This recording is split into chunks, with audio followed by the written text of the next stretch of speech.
بسم الله الرحمن الرحيم. الحمد لله رب العالمين، والصلاة والسلام على أشرف الأنبياء والمرسلين وعلى آله وأصحابه أجمعين. أما بعد، فأعوذ بالله من الشيطان الرجيم. بسم الله الرحمن الرحيم. وسارعوا إلى مغفرة من ربكم وجنة عرضها السماوات والأرض أعدت للمتقين. صدق الله العظيم وصدق رسوله النبي الكريم الأمين، ونحن على ذلك لمن الشاهدين والشاكرين والحمد لله رب العالمين. محبت، عقیدت، الفت اور پیار سے درود و سلام. الصلاة والسلام عليك يا سيدي يا رسول الله وعلى آلك وأصحابك وسلم عليك يا شفيع المذنبين. الصلاة والسلام عليك يا سيدي يا رسول الله وعلى آلك وأصحابك وسلم عليك يا سيد الأولين والآخرين. سامعین ذی وقار، اللہ رب العزت کا احسان ہے کہ اس نے زندگی میں ایک مرتبہ پھر رمضان المبارک کا یہ مقدس مہینہ عطا فرمایا، اور یہ اس کی توفیق ہے، یہ محض اس کا فضل ہے کہ آج رمضان المبارک کے پہلے جمعۃ المبارک اور مسجد شریف کا یہ معطر و منور ماحول، اور ہم اس کی بارگاہ میں حاضر ہیں. دعا ہے اللہ رب العزت ہماری ان عبادات کو اپنی بارگاہ میں شرف قبولیت عطا فرمائے.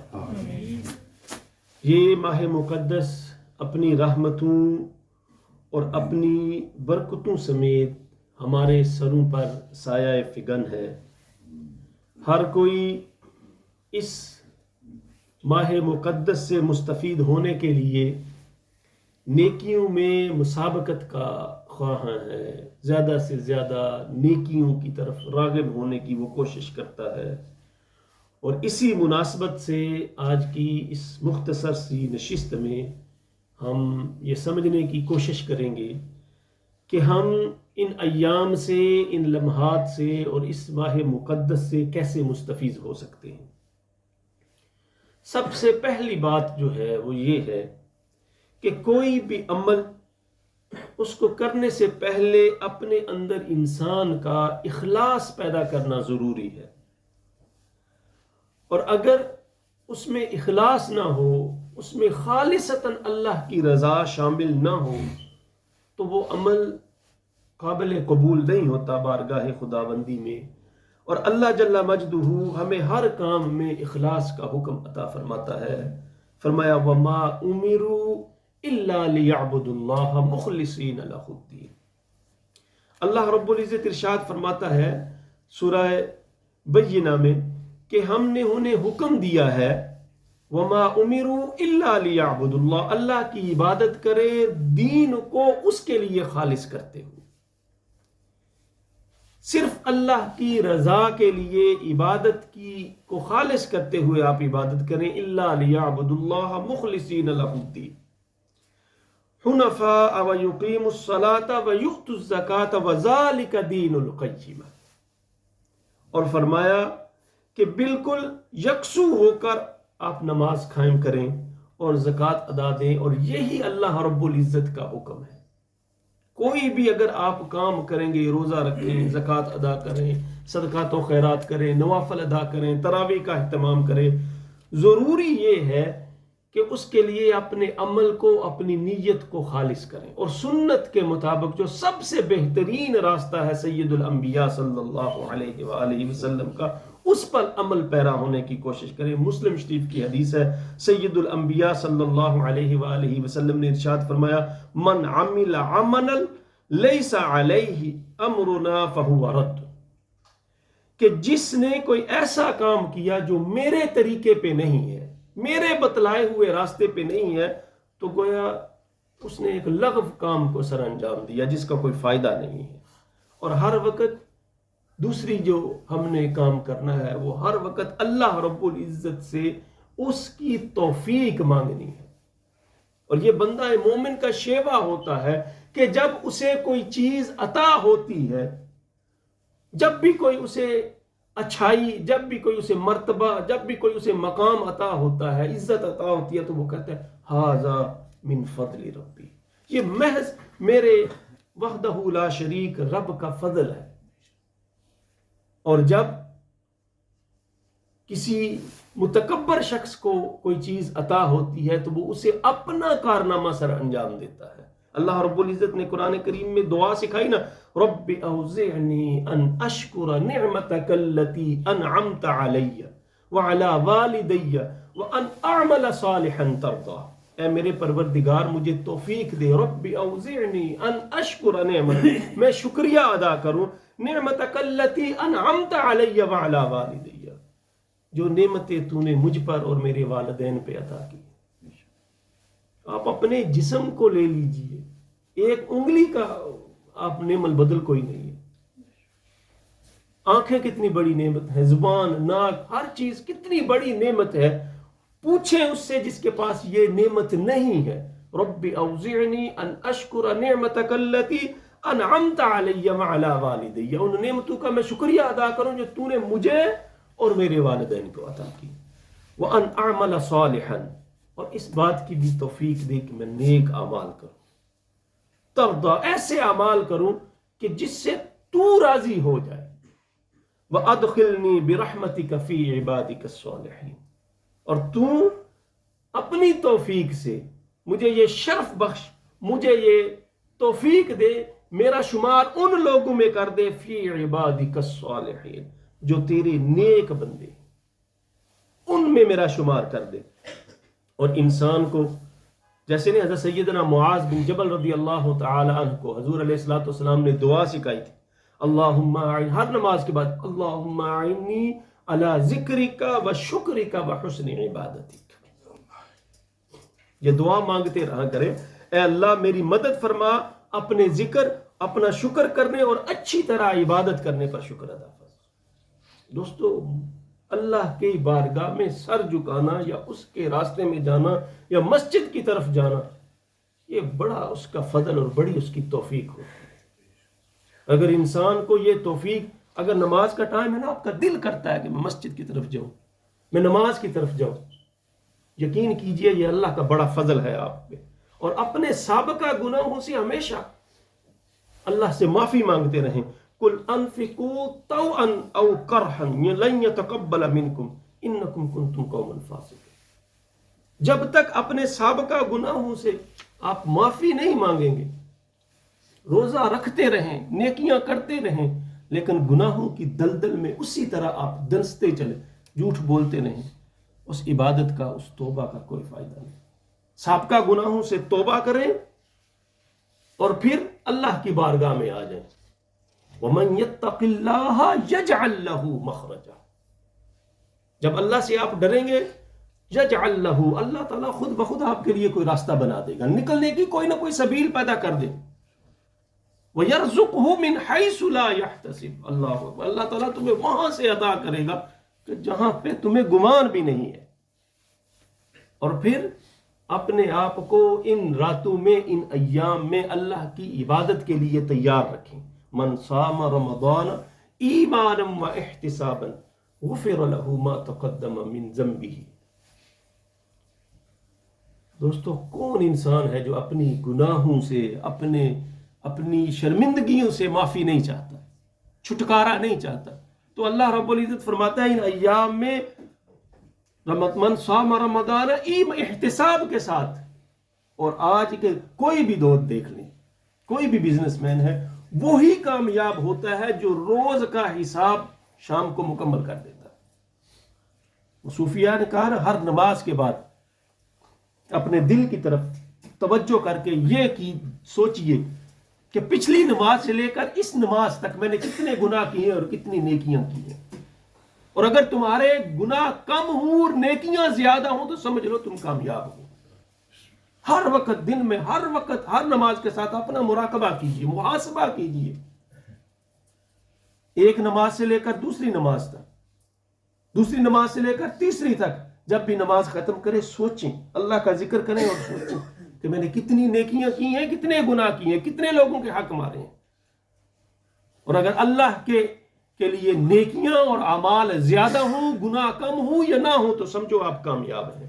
اور جیسے وہ گزشتہ نشست میں ہم نے وہ حدیث پڑھی تھی نا، من لم یدع قول الزور والعمل به، جو آدمی جھوٹ سے، بری باتوں سے، اس پہ عمل سے نہیں رکتا، فلیس للہ حاجت، اللہ کو پھر تمہارے بھوکا رہنے کی، پیاسا رہنے کی حاجت نہیں ہے۔ اور حدیث شریف میں آتا ہے نا کہ اللہ تعالیٰ فرماتا ہے میں بندے کی دعا کو قبول کرنا چاہتا ہوں، میں اسے عطا کرنا چاہتا ہوں، لیکن ہوتا کیا ہے؟ فرمایا یطیل السفر اشعث اغبر، کہ ایک آدمی ہے جیسے لمبا سفر کرتا ہے اور پھر کیا ہوتا ہے کہ اس کے بال بکھرے ہوئے ہیں، ڈسٹ سے اٹے ہوئے ہیں، خستہ حالت ہے انسان کی۔ اور جیسے نہیں جب کوئی سفر کرتا ہے تو ہم کہتے ہیں دعا کرنا، مسافر کی دعا اللہ قبول فرماتا ہے۔ اللہ فرماتا ہے وہ ایسے سفر پہ ہے کہ خستہ حالت ہے، بال بھی خراب ہیں، بکھرے ہوئے ہیں، وہ مجھ سے یبد علیہ الی السماء، ہاتھوں کو اللہ کی بارگاہ میں آسمان کی طرف اس نے بلند کیا ہوا ہے، یا رب یا رب، اللہ کو پکار رہا ہے، بار بار اللہ سے دعائیں مانگ رہا ہے، لیکن اللہ فرماتا ہے مطعمہ حرام، اس کا کھانا حرام کا ہے، وَمَلْبَسُهُ حَرَامٌ وَمَشْرَبُهُ حَرام، جو اس نے پانی پیا ہوا وہ بھی حرام کا پیا ہوا ہے، جو اس کے پیٹ میں غذا ہے وہ بھی حرام کی ہے، جو اس نے اپنے اوپر لباس پہنا ہوا ہے وہ بھی حرام کا ہے۔ فَإِنِّي يُسْتَجَابُ لِذَلِكَ، تو میں کیسے اس کی دعا کو قبول کروں؟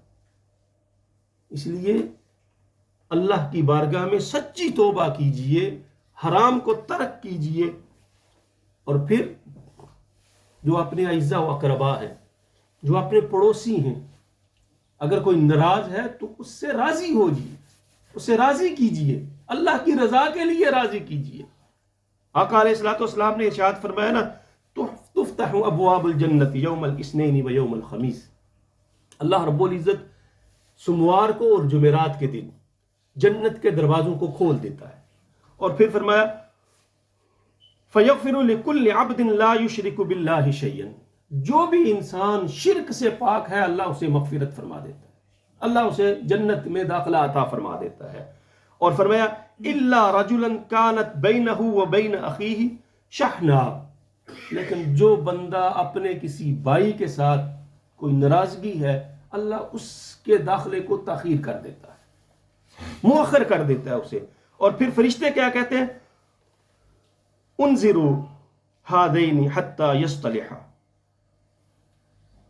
کہ انہیں تھوڑا سا رہنے دو، انہیں مہلت دیجئے، یہاں تک کہ یہ 3 دفعہ الفاظ استعمال ہوئے کہ انہیں مہلت دیجئے، ہو سکتا ہے یہ آپس میں صلح کر لیں، ہو سکتا ہے یہ آپس میں راضی ہو جائے۔ اس لیے دوستو پہل کیجئے، یہ نیکیوں کا جو سیزن ہے اس میں اپنے روٹھے ہوں کو منائیے، عبادت کی، صحیح مسلم کی یہ حدیث ہے۔ اور پھر نمازوں کا تجھ کو احتشام کے ساتھ آپ اس کا اہتمام کیجئے، توجہ کے ساتھ، پورے انہماک کے ساتھ اس کا اہتمام کیجئے۔ یہ حدیث غالباً آگے بھی ہم نے کہیں پڑھی ہے۔ من مشى الى صلاة مکتوبۃ فی الجماعہ، جماعت کے لیے جو بندہ اہتمام کرتا ہے، چلتا ہے، جو شخص باجماعت فرض نماز کے لیے مسجد کی طرف نکلتا ہے، اللہ رب العزت فہیہ کا حجۃ، اسے اللہ رب العزت حج کے برابر ثواب عطا فرماتا ہے، فرض نماز کے لیے جو نکلتا ہے۔ اور وَمَن مَشَىٰ إِلَىٰ صَلَاةٍ تَطَوُّعٍ، جو نوافل یا سنت نماز کے لیے، فرض کے علاوہ نماز کے لیے مسجد کی طرف آتا ہے، فَهِيَ، وہ کیسے ہوتا ہے؟ كَعُمْرَةٍ تَامَّةٍ، ایک مکمل عمرے کا ثواب اللہ عطا کرتا ہے۔ اب آپ عشاء کی نماز کے لیے جب رمضان المبارک میں آتے ہیں، فرض نماز کی ادا کی نیت بھی ہوتی ہے، ہم عشاء کی نماز ادا کریں گے، تراویح کی نماز کی نیت بھی ہوتی ہے، تو گویا اللہ رب العزت کی کیا جلوہ ہے، اللہ رب العزت حج اور کامل عمرے کا ثواب تمہیں عطا فرماتا ہے۔ لیکن شرط کیا ہے کہ اپنے دل سے سچی توبہ کر کے آئیے۔ وَمَن يَتَّقِ اللَّهَ يَجْعَل لَّهُ وَسَارِعُوا إِلَىٰ مَغْفِرَةٍ مِّن رَّبِّكُمْ وَجَنَّةٍ عَرْضُهَا السَّمَاوَاتُ وَالْأَرْضُ، جلدی کیجئے اللہ رب العزت کی مغفرت کی طرف۔ کوئی ہے ایسا بندہ، کوئی ایسی ذات ہے جو کہے کہ میں تقسیم کر رہا ہوں، جلدی کرو، آؤ مجھ سے لے لو؟ کوئی نہیں کہتا، اور مفت دے رہا ہوں۔ یہ اللہ کی ذات ہی فرماتی ہے وَسَارِعُوا إِلَىٰ مَغْفِرَةٍ مِّن رَّبِّكُمْ وجن، اور تمہارے لیے میں نے ایسا مکان رکھا ہوا، ایسی جگہ رہی ہے، جنت ارضها السماوات والارض، جس کی کشادگی زمین سے لے کر آسمانوں تک ہے۔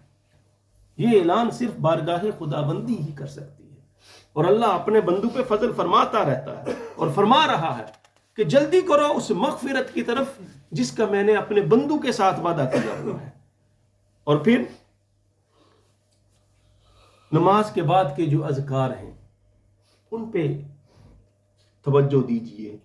جاء الفقراء الى النبی صلی اللہ علیہ وسلم، بڑی خوبصورت عمدہ اور آخری بات بڑی زبردست حدیث ہے کہ کچھ فقیر نبی پاک صلی اللہ علیہ وآلہ وسلم کی بارگاہ میں تشریف لائے، فقالوا ذهب اہل الدثور من الاموال بالدرجات العلی، یا رسول اللہ جو مال والے ہیں، جن کو اللہ نے اہل ثروت بنایا ہے، وہ تو علم میں، فضل میں، اعمال میں ہم سے آگے بڑھ گئے ہیں۔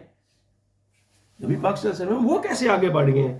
فرمایا یصلون کما نصلی، وہ بھی نماز ایسے ادا کرتے ہیں جیسے ہم ادا کرتے ہیں، وہ بھی روزے ایسے رکھتے ہیں جیسے ہم رکھتے ہیں، لیکن اللہ نے انہیں مال دیا ہے، وہ اللہ کی بارگاہ میں خرچ کرتے ہیں، وہ حج کرتے ہیں، وہ عمرہ ادا کرتے ہیں، وہ اللہ کی بارگاہ میں جہاد کرنے والوں کی مدد کرتے ہیں، تو وہ اپنے مال کی وجہ سے اعمال میں ہم سے سبقت لے گئے یا رسول اللہ، ہم تو وہاں پہ ہی رہے۔ اب لجپال آقا کی بارگاہ میں وہ صحابہ حاضر ہوئے ہیں، وَيَصُومُونَ كَمَا نَصُوا وَلَهُمْ فَضْلٌ مِّنْ أَمْوَالٍ، ان کے مالوں کی وجہ سے اللہ رب العزت نے ان کو فضیلت دے دی۔ بات تو صحیح ہے، ایک مالدار انسان ہے اور ایک مالدار نہیں ہے، اور حج اور عمر وہ نماز اسی طرح دونوں ادا کرتے ہیں، لیکن ایک اللہ کی بارگاہ میں خرچ کرتا ہے، تو صحابہ کہتے ہیں یا رسول اللہ یہ تو خرچ بھی کر رہا ہے، مال کی وجہ سے اللہ اسے فضیلت دے گا، تو میں کیسے یہ مقام حاصل کر سکتا ہوں؟ سبحان اللہ۔ میرے آقا جانتے تھے نا کہ سارے مالدار تو میرے امتی نہیں ہو سکتے، کچھ غریب بھی ہیں، تو اب لجپال آقا اپنے غریب امتیوں کو خوشخبری سنا رہے ہیں۔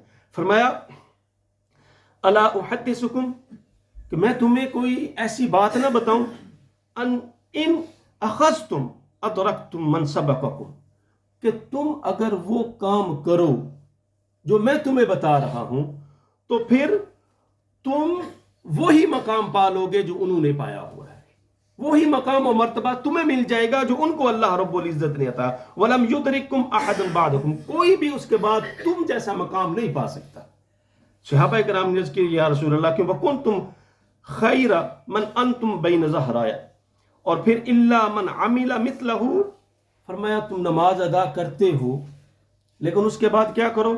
تسبحون وتحمدون وتکبرون خلف كل صلاة ثلاثا وثلاثین، فرمایا جس طرح ایک دولت مند اللہ کی بارگاہ میں مال خرچ کر کے عبادت اور مقام حاصل کرتا ہے، اگر تم ہر فرض نماز کے بعد 33 مرتبہ سبحان اللہ، 33 مرتبہ الحمدللہ، 33 یا 34 مرتبہ اللہ اکبر کہو گے، اللہ وہی مقام تمہیں عطا کر دے گا۔ کتنا بڑا مقام ہے۔ اور میرے استاد فرمایا کرتے تھے جب آپ یہ حدیث بیان فرماتے تو فرمایا کرتے تھے یہ بھی ساتھ بتائیں لوگوں کو کہ وہ جو سبحان اللہ پڑھنی ہے وہ پورے توجہ اور انہماک کے ساتھ سبحان اللہ سبحان اللہ سبحان اللہ الحمدللہ الحمدللہ اللہ اکبر، کچھ وقت لگتا ہے، اور جبکہ عرف عام میں دیکھا گیا ہے جب ہم پڑھتے ہیں سبحان اللہ سبحان اللہ سبحان اللہ الحمدللہ، وہ الفاظ ہی پورے نہیں ادا ہوتے۔ اگر یہ مقام و مرتبہ تم چاہتے ہو تو پوری توجہ اور انہماک کے ساتھ اس کو ادا کیجئے۔ دوستو مختصر یہ وَسَارِعُوا إِلَى مَغْفِرَةٍ مِّن رَبِّكُمْ، اللہ کی مغفرت کی طرف جلدی کیجئے۔ ہر صبح ندا دینے والا ندا دیتا ہے، اللہ کا نادی ندا دیتا ہے، اللہ کی رحمت ندا دیتی ہے، کوئی ہے مانگنے والا، اور قرآن فرماتا ہے وَسَارِعُوا إِلَى مَغْفِرَةٍ مِّن رَبِّكُمْ۔ دعا ہے اللہ رب العزت ہمیں دین اسلام کی تعلیمات کو سمجھنے اور ان پر عمل کی توفیق عطا فرمائے۔ وآخر دعوانا الحمدللہ رب العالمین۔